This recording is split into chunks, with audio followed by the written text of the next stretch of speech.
It's May 13th, 2022. My name is Eric Haluzek with All Corners Home Inspections. This is the roof evaluation for this single-family home here in Northwest Albany, Oregon. As with all the videos in this report, we would request that you view this video as supplemental to the written version of the report to which this video has been attached.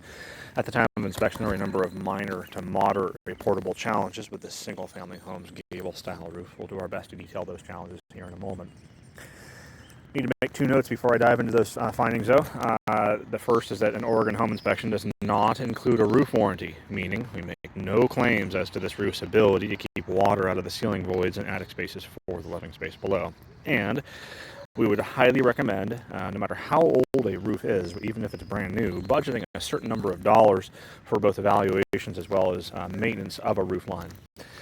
Keeping moss off of this roof, evaluating for loose and missing shingles, and then evaluating and maintaining all the components peripheral to this roof line will give you the greatest chance of preventing water from entering the interior portion of the living space.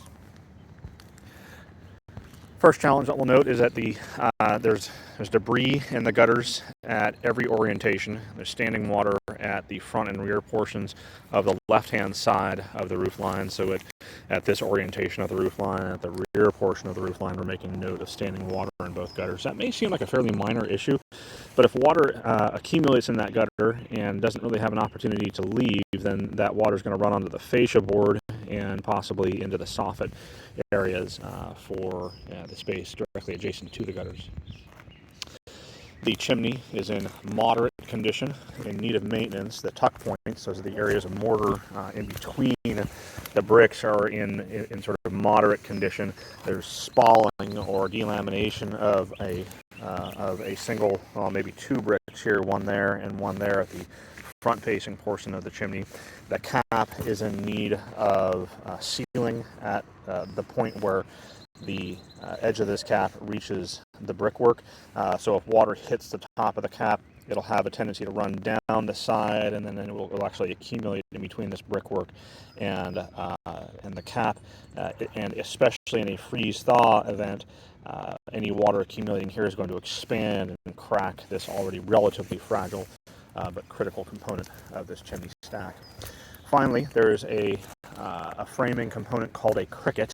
It's a dormer-shaped structure or gable-shaped structure that would go up at the uphill side of the chimney that will prevent water, and in particular snow, from accumulating at the top side of this chimney and would force both the snow and water to run to the flanks of the chimney at the rear and front portion of the stack. We'd recommend determining the cost and viability of a cricket here by a licensed framing contractor in conjunction with a licensed roofing contractor. The remainder of the roof appears to be in good condition, with just small accumulations of algae at the front and rear slopes where these roof gutters are discharging. Again, we'd recommend maintenance of the chimney, evaluation of the chimney for a cricket, and then keeping the gutters clean over time. Eric Haluzek, All Corners Home Inspections.